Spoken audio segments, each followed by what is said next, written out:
Hey y'all, welcome back to Ascending with Ashley and Ashley. It's a story time. I am gonna multitask though because I have work to do. So I just made a wig bake and make about these. I'm doing these, but I also want to tell a story. So now that the ambulance is done on the inside, I wanted to share some significance about the vehicle itself in regards to my life, and things that I've been through. One of which, I feel like Phineas and Ferb, the platypus.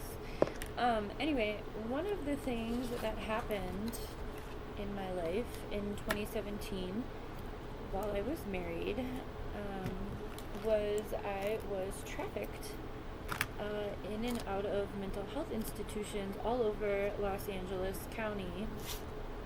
Mr. Hootie's sick. Did you just see his snot? He's literally sneezing snot. And he won't get off of my desk, so that's why we're here. Can I put these when I'm done? And I feel like a part of my journey has been, oh my god, Hootie. Very annoying. He won't stop. One of the things that happened was I was drugged,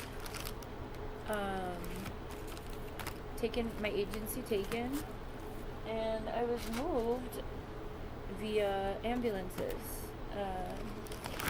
And they moved me all over the place. So when I saw this ambulance, at first I was like, nah, too much trauma.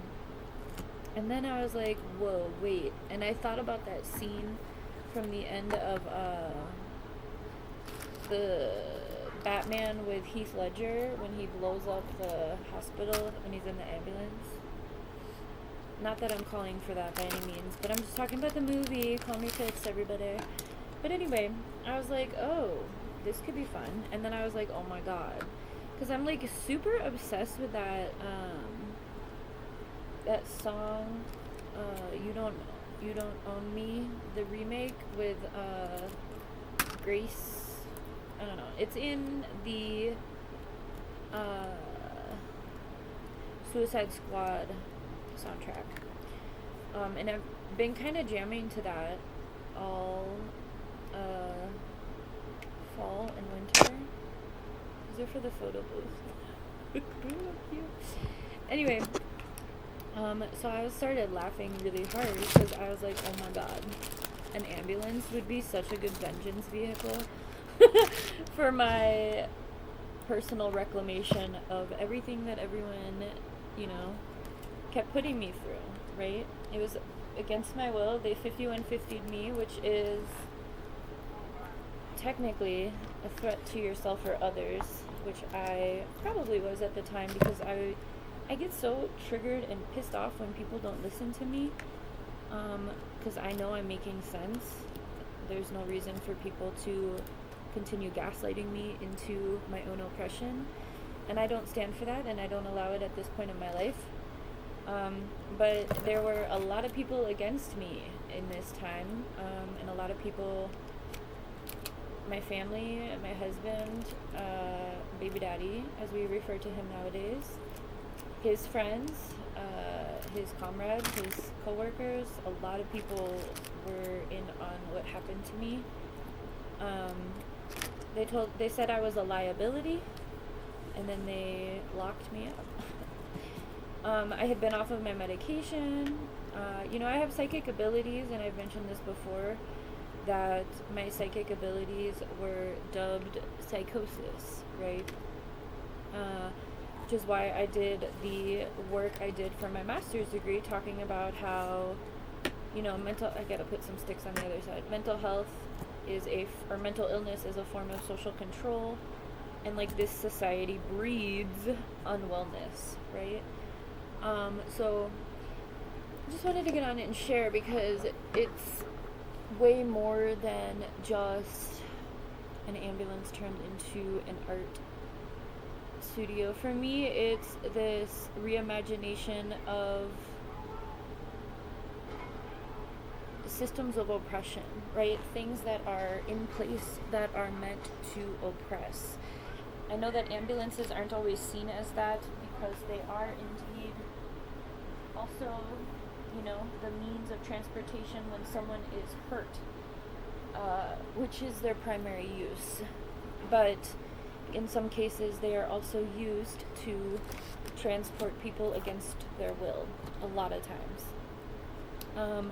And so for me, this project means a lot. It's kind of a full circle moment for me. I like this beanie, it's cute.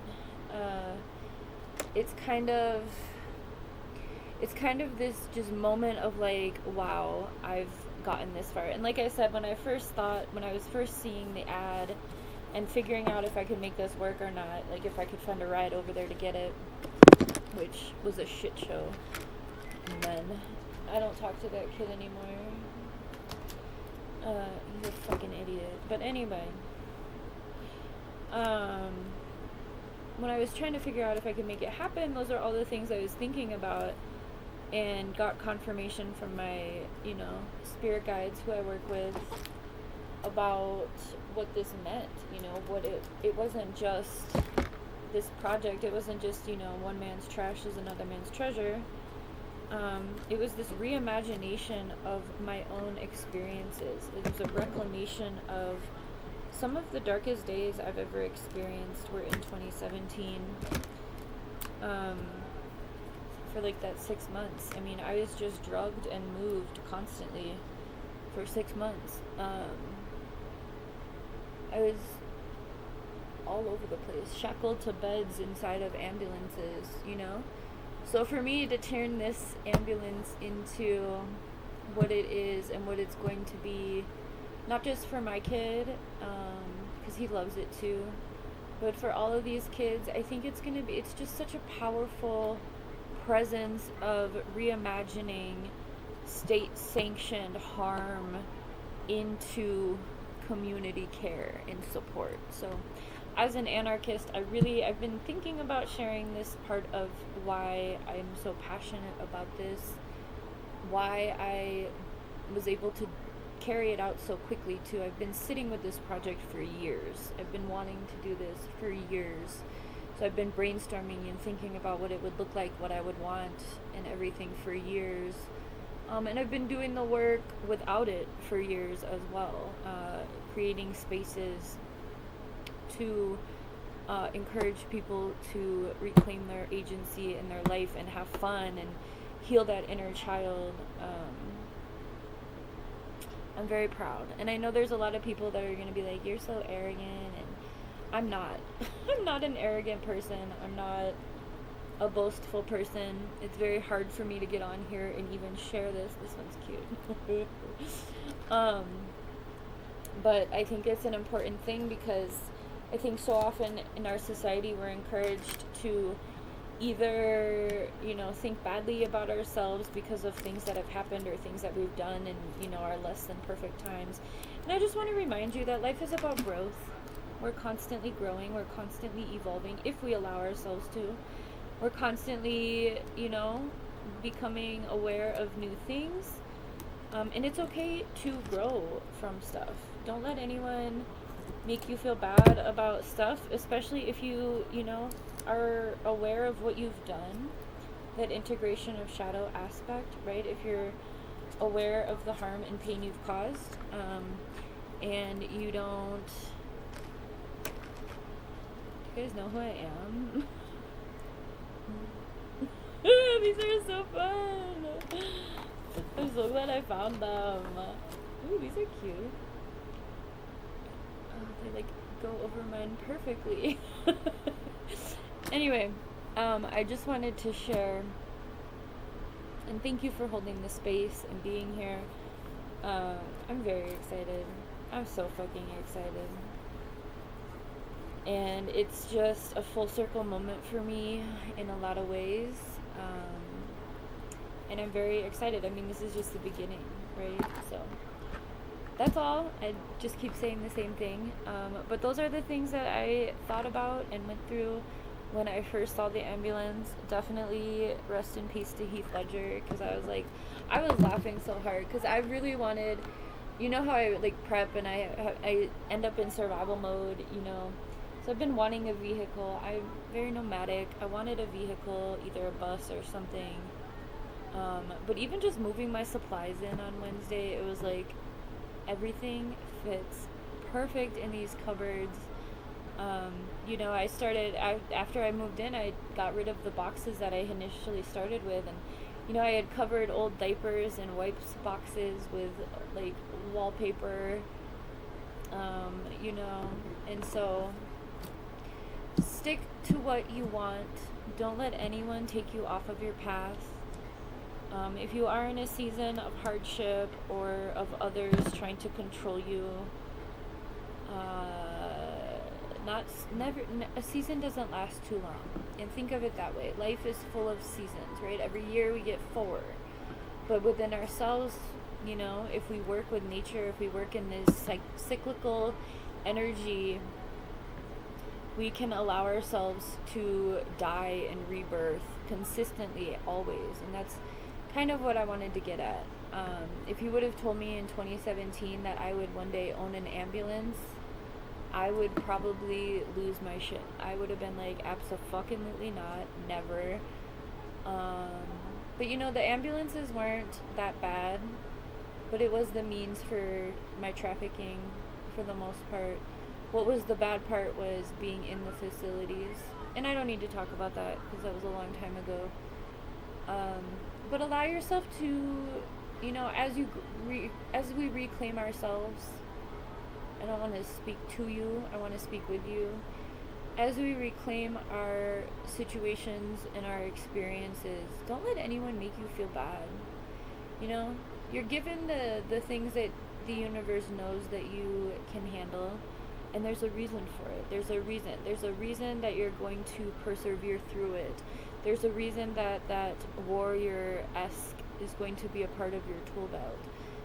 There's a reason that you're going to turn around. You're going to be able to turn around and help other people with what they've been through. Or you're going to be the prevention piece, right? With this being targeted for kids, I'm excited for kids to see a different way that an ambulance can be used. I think that's going to be great. You know, I think that's going to spark a lot of imagination and curiosity and wonder and excitement in the fact that we can take old things that were meant for something else and turn them into something else. I think that's the root of what this conversation is about right now, is this radical imagination and making it happen regardless of what symbolic hold it has, right? When I go in there, I don't feel scared, I don't feel bad, I feel excited, and I feel happy. And the last time I was in the ambulances, I didn't feel that. I felt betrayed, I felt scared, I felt so many things. But this is a huge reclamation. So, thank you for listening. Don't let anyone try to take control of your life, regardless of who that is, regardless of their relationship to you. No. Keep going for you. Every time someone tries to knock you down, get the fuck back up and show them that you are not going to allow that. That's the reclamation of your agency. You are totally capable. All right, you are your own person. And I hope that this helps. All right, have a good one.